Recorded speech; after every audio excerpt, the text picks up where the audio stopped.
తాకట్లో ఉన్న మీ బంగారాన్ని విడిపించి ఆ రోజు ఆన్లైన్ రేటుకి కొంటాం. Sharma gold company. నమస్తే శ్రవంతి గారు. నమస్తే మా. శ్రవంతి గారు, గ్రహణం వస్తుంది, అదే రోజు హోలీ పౌర్ణమి కూడా అవుతుంది కదా. సో అఫ్ కోర్స్ మనకి లేదు అని చెప్తున్నారు, కాకపోతే మనకి లేకపోయినా కూడా ఎఫెక్ట్స్ మాత్రం ఉంటాయి. పాటించవలసిన నియమాలు అవసరం లేనప్పటికీ కూడా పర్టికులర్ గా కొన్ని రాశుల వారికి ఈ ఎఫెక్ట్స్ మాత్రం ఖచ్చితంగా ఉంటుంది అంటున్నారు. సో ముఖ్యంగా మనం ఈ రోజు మార్చ్ 14th కి సంబంధించిన గ్రహణం గురించి మాట్లాడుకోవాల్సి వస్తే, ఈ రోజు మనం పాటించవలసిన నియమాల గురించి, ముందు రోజు కామదహనం ఒకటి ఉంటుంది, ఆ తర్వాత నెక్స్ట్ డే పౌర్ణమి రోజు మనము హోలీ ఆడుకుంటాము. ఇక సాయంకాలం మన దగ్గర గ్రహణం లేనప్పటికీ కూడా అమ్మవారి ఆరాధనలో పౌర్ణమికి చాలా విశేషం ఉంది కదండి. సో దీనికి అనుగుణంగా మనం ప్రేక్షకులకి ఇన్ఫర్మేషన్ ఇద్దామండి. తప్పకుండా. అయితే గ్రహణము అనేది ఎక్కడైతే ఉంటుందో, ఇప్పుడు ఏ ప్లేసెస్లో అయితే గ్రహణం ఉంటుందో అక్కడ మాత్రమే పాటించాలి అనేది మనం గుర్తుపెట్టుకోవాలన్నమాట. అంటే ఇక్కడ ఏదో మనకి ఇక్కడ గ్రహణం లేదు కాబట్టి దాని మ్యాలిఫిక్ ఎఫెక్ట్స్ కూడా, ఇల్ ఎఫెక్ట్స్ కూడా ఏమీ ఉండవు అనేది మనం గుర్తుపెట్టుకోవాలి. ఓకే, ఉన్నప్పుడు ఎంత ఖచ్చితంగా పాటించాలి అనేది కూడా గుర్తుపెట్టుకోవాలి. అంటే గ్రహణం టాపిక్ వచ్చింది కాబట్టి ఎందుకు పాటించాలి అనేది మీరు చూస్తే కనుక ఈ మధ్య చాలా సోషల్ మీడియాలో కూడా మీరు చూసుంటారు. గ్రహణం అప్పుడు అదేంటి రోకలి నిల్చోబెట్టారు రోలులో అనేది మీరు చూసే ఉంటారు. అంటే గ్రావిటేషనల్ ఫోర్స్ అనేది ఏ విధంగా ఉంటుంది అనేది ఇది మనం ఖచ్చితంగా ప్రూఫ్ చూసుకోవచ్చు. మరి అలాంటి పరిస్థితుల్లో మనం బయటికి రాకుండా ఉండాలి అనేది మన సనాతన ధర్మంలో ఎప్పుడో చెప్పారు. మరి కాబట్టి దాన్ని మనం పాటించాలి అనేది ఖచ్చితంగా గుర్తుపెట్టుకోవాలన్నమాట. ఇప్పటికీ నమ్మకం, మూఢనమ్మకం అని కొట్టుమిట్లాడుతూ ఉంటాం పార్ట్ ఆఫ్ పీపుల్, కానీ ఎస్, ఇట్స్ ఆల్రెడీ ప్రూవెన్. అయితే భారతదేశంలో కనిపించకపోయినా యుఎస్, కెనడా, ఇటలీ అలాంటి కొన్ని ప్లేసెస్ లో ఉన్నాయి కదండి.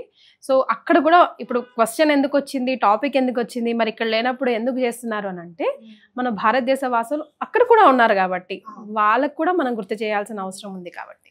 ప్రవాస భారతీయులందరూ కూడా గ్రహణం ఎక్కడైతే మీరు ఉన్న ప్లేసెస్లో కనుక గ్రహణం ఉంటే గనక తప్పకుండా పాటించాలి. ఎటువంటి పరిస్థితుల్లోనూ గ్రహణం స్టార్ట్ అయ్యే 2-3 గంటల ముందే మీరు ఏదన్నా తినాలనుకుంటే తినేయడం అనేది చాలా ఇంపార్టెంట్. గ్రహణం అయిన తర్వాత చక్కగా తలారా స్నానం చేసిన తర్వాతనే మీరు వండుకోవాలనేది కూడా ఇంపార్టెంట్. అట్లాగే మీకు అక్కడ గరిక ఏదో ఒక రూపంలో గడ్డి అనేది ఉంటుంది కాబట్టి అది తీసుకోవడము.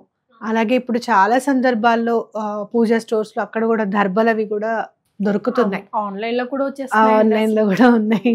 కాబట్టి అవి తీసుకొని తప్పకుండా ఇంట్లో మనం ఏవైతే మళ్ళీ వాడుకుంటామో వాటి మీద దర్బ వేయడం అనేది చాలా ఇంపార్టెంట్. చాలా మాత్రం ఇండిపెండెంట్ హౌసెస్ ఉంటాయి కాబట్టి మీరు పైన, ఇంటి పైన, డాబా పైన కూడా దర్బ వేయడం అనేది వేయడం అనేది చాలా ఇంపార్టెంట్. అట్లాగే మరి గ్రహణం అప్పుడు ఏం చేయాలి, కామ్గా కూర్చోవాలా అని అనుకుంటే గనక చక్కగా గ్రహణం స్టార్ట్ అవుతుంది అనుకున్నప్పుడు తలారా స్నానం చేసి భగవంతుడికి సంబంధించిన నామాన్ని ఏదైనా జపించడం, స్తోత్రాలని చదువుకుంటూ ఉండడం అనేది చాలా ఇంపార్టెంట్. అంటే ఈ టైం అనేది ఎలాంటి పవర్ఫుల్ అని అంటే కనుక భగవంతుడిని ఆరాధించడంలో చాలా పవర్ఫుల్. ఎనర్జీ చాలా హైట్స్లో, పీక్స్లో ఉంటుంది. సో బయటకు ఎందుకు రావద్దు అంటారు అని అంటే కనుక ఎట్లయితే పాజిటివ్ ఎనర్జీ పీక్లో ఉంటుందో నెగిటివ్ ఎనర్జీస్ కూడా అంతే పీక్లో ఉంటాయి. వాటిని మనం తట్టుకునే శక్తి మనకి ఉండదు కాబట్టి మనం బయటకు రావద్దు అని చెప్తారు. అలాగే విరాట్ కి కూడా గుళ్ళల్లో అమ్మవారికి ఐస్ కూడా క్లోజ్ చేసేస్తారు. అవునండి, కేవలం కాళహస్తిలో మాత్రమే గుడి ముయ్యకుండా ఉంచుతారు ఇక్కడ మనకి గ్రహణ సమయంలో, గ్రహణం ఉన్నప్పుడు. మిగతా వాటన్నిటికీ కూడా క్లోజ్ చేసేస్తారు అసలు టోటల్గా గుడిలోకి. అలాగే మళ్ళీ గ్రహణం అయిన తర్వాత మళ్ళీ అంత మొత్తం క్లీన్ చేసి, అంతరాలయాన్ని కూడా మొత్తం క్లీన్ చేసిన తర్వాతనే, శుద్ధి చేసిన తర్వాతనే మళ్ళీ మనకి దర్శనం అనేది ఉంటుందన్నమాట. కాబట్టి దీన్ని మనం గుర్తుపెట్టుకోవాలి, ఇది పాటించాలి ఖచ్చితంగా. పాటించినప్పుడు ఎప్పుడైతే మీరు పాటిస్తారో దాని ఫలితం అనేది చాలా బాగుంటుంది అనేది గుర్తుపెట్టుకోవాలి. అలాగే ఏ రాశుల్లో అయితే ఉన్నారో, ఏ రాశి వాళ్ళకి బాగుంది, ఏ రాశి వాళ్ళకి బాగాలేదు అనేది కూడా మనకి క్లియర్గా ఇన్ఫర్మేషన్ ఉంటుంది. అలాంటప్పుడు మీరు అక్కడ దూరంలో ఉన్నారు కదా, ఎవరన్నా గుడిలో ఉన్న వాళ్ళకి మీరు అవి తీసుకెళ్ళి ఏదైనా దానం ఇవ్వడం అనేది చాలా ఎస్, గ్రహం అనగానే మనం దాన ధర్మాలకి ఎక్కువగా ప్రిఫరెన్స్ ఇస్తాం కదండి. సో ముఖ్యంగా ఈ చంద్రగ్రహణానికి ఎలాంటి దాన ధర్మాలు ఇస్తే బాగుంటుంది అంటారు? అవి కూడా రాసుల ప్రకారం ఉంటాయా లేకపోతే కామన్ గా అయినా కూడా ఎవరైనా కూడా చక్కగా ఒక వెండి బిళ్ళని తీసుకొని, వెండి కాయిన్స్ దొరుకుతాయి కదా, అవి తీసుకొని, ఏవైతే లక్ష్మీ అమ్మవారు అవి ఉన్నవి కాకుండా ప్లెయిన్వి దొరికితే మరీ మంచిది. అవి తీసుకొని కొంచెం వెండి ముక్క కానివ్వండి, కొంచెం బియ్యంలో ఆ వెండి ముక్కను పెట్టి దానం చేస్తే చాలా మంచిది అనమాట. అట్లాగే చెంబు కూడా, కాపర్ చెంబులో బియ్యాన్ని నింపేసేసి దాని మీద కొంచెం ఫలము పుష్పం అన్ని పెడతాం కదా, కొంచెం వెండి కాయిన్ కూడా పెట్టి బ్రాహ్మడికి దానం వేస్తే చాలా మంచిది.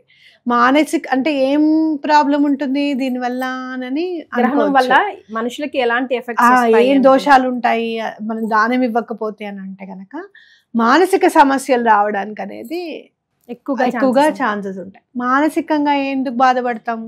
ఫైనాన్స్గా బాగాలేనప్పుడు, ఒంట్లో ఎవరికన్నా బాగాలేనప్పుడు, ఇంట్లో అంత చికాకులుగా ఉన్నప్పుడు మనం బాధపడుతూ ఉంటాం.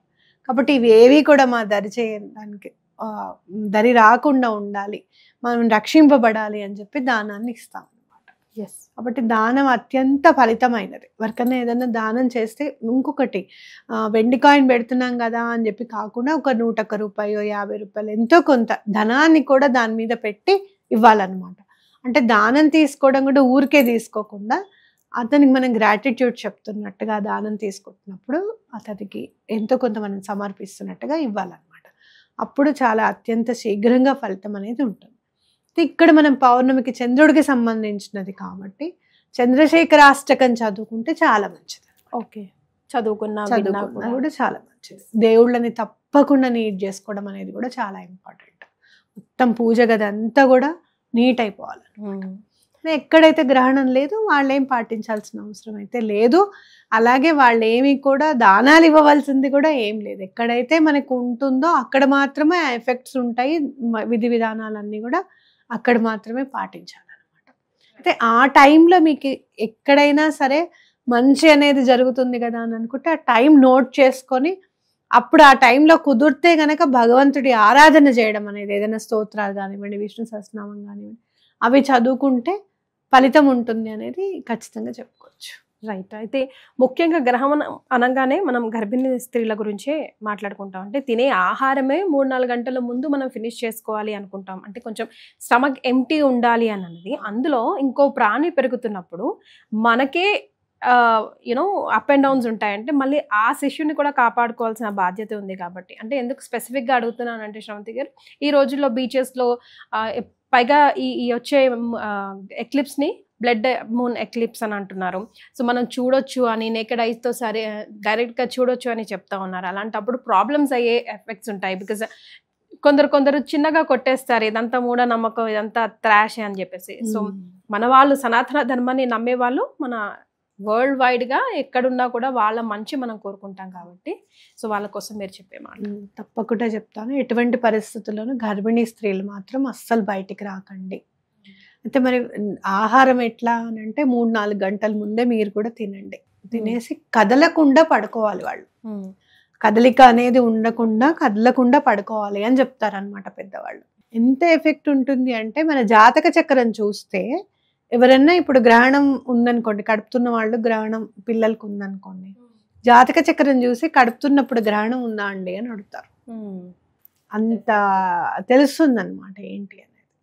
కాబట్టి అంటే ఏంటి, మనం తీసుకోవాల్సిన జాగ్రత్త ఖచ్చితంగా ఉండాలి. అలాగే పుట్టిన తర్వాత కూడా ఆ గ్రహణం వాళ్ళు ఉన్నప్పుడు ఆ గ్రహణం అనేది వాళ్ళు పాస్ అయింది కాబట్టి, ఆ టైం పాస్ అయింది కాబట్టి విధి విధానంగా ఆ జాతకానికి సంబంధించిన గ్రహణం సంబంధించిన కూడా పూజ ఉంటుంది, శాంతి ఉంటుంది, గ్రహణ శాంతి ఉంటుంది. అది కూడా పిల్లలకి తప్పకుండా చేయించాలి. ఇవన్నీ ఎందుకు అని అంటే కేవలం మనం చేసేది ఒక్కరోజు కార్యక్రమం అయి ఉండొచ్చు, 10-15 వేలు ఖర్చు పెట్టుకుంటాం కావచ్చు, కానీ జీవనాధారానికి చాలా ఇంపార్టెంట్. ఆ పిల్ల కానీ ఎటువంటి ఇబ్బందులు పడకుండా ముందుకు వెళ్ళడానికి ఇవన్నీ కూడా మనకు పెద్దవాళ్ళు ఇచ్చిన వరం అని చెప్పుకోవచ్చు. వాళ్ళు తెలుసుకుని మనకు చెప్పారు, మనం కేవలం పాటించడమే. ఆ పాటించడం ఇష్టం లేక ఇవన్నీ మూఢనమ్మకాల కింద మనం తోసేస్తున్నాం. ఒకటి, సనాతన ధర్మం ఎప్పుడు కూడా అసలు సైన్స్కి ఆధారమే సనాతన ధర్మం. సనాతన ధర్మం సైన్స్ ని ఆధారం చేసుకుని చెప్పిందని కాదు. సైన్స్ కే సనాతన ధర్మం ఆధారభూతమైంది. మీరు ఇప్పుడు చూసారు, విబ్గ్యోర్ అంటున్నాం, 7 కలర్స్ అంటున్నాం, violet, IndiGo, blue, orange, yellow అని చెప్పుకుంటున్నాం. సూర్యుడికి సంబంధించిన గుర్రాలు ఎన్ని, అశ్వాలు ఎన్ని? 7 కాదు. అందులో అరుణవర్ణం చాలా ఇంపార్టెంట్ అని చెప్పట్లేదు, ఆరెంజ్ అని చెప్పి. అంటే ఏంటంటే మనము ఎప్పుడు కూడా గుర్తుపెట్టుకోవాల్సింది ఏంటి అని అంటే, మనకి అర్థమయ్యేటట్టుగా. కేవలం మనము సైంటిస్టులు కేవలం లైట్నే చూస్తున్నారు, అది స్ప్లిట్ అవుతుంది 7 కలర్స్గా చూస్తున్నారు. కానీ సనాతన ధర్మంలో దానికి వెనక ఉన్న శక్తిని కూడా చూశారు వాళ్ళు. అది గుర్తుపెట్టుకోవాలి.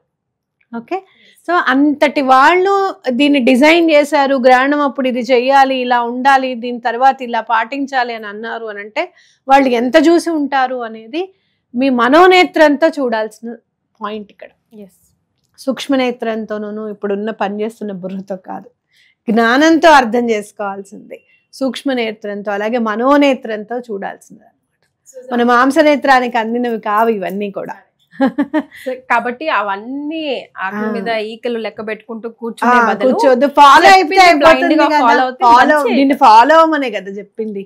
అది కూడా ఒక్కరోజు ఫాలో అవ్వడానికి కూడా ఇబ్బంది అయితే ఇంకా ఏదో ఉంది, ఇంకా ఏదో బయటకు వచ్చి చూసాం, ఏమొస్తుంది? ఒకవేళ మీరు ఏమైనా చూసారే అనుకోండి, బ్లడ్ మూన్ అని చెప్పి చూసారనే అనుకుందాం, ఏమిటా ఆనందం? భగవంతుడిని అయితే కాదు కదా చూసేది, అవునా కాదు? కాబట్టి రావద్దు. ఈ సూర్యుడును మనకి చంద్రుడు ప్రత్యక్ష దైవాలు, అవునా కాదా? అవి మారుతున్నప్పుడు, అవేవో అడ్డొచ్చినప్పుడు చూడాల్సిన అవసరం మనకి లేదు. కరెక్ట్గా ఎప్పుడు కూడా కరెక్ట్గా కనపడుతూనే ఉన్నాయి మనకి ఎప్పటికప్పుడు. కాబట్టి ఏ టైంలో అయితే చేయొద్దు అని చెప్పారు, అవి చేయకుండా ఉంటే ఆ ఫలితాన్ని మనం ఆస్వాదించినప్పుడు, మనం అర్థం చేసుకున్నప్పుడు మనం ఇంకా ముందుకు వెళ్తాం అనేది గుర్తుపెట్టుకోవాలి. రైట్, వెల్ సెడ్ అండి. Thank you so much. ధన్యవాదాలు.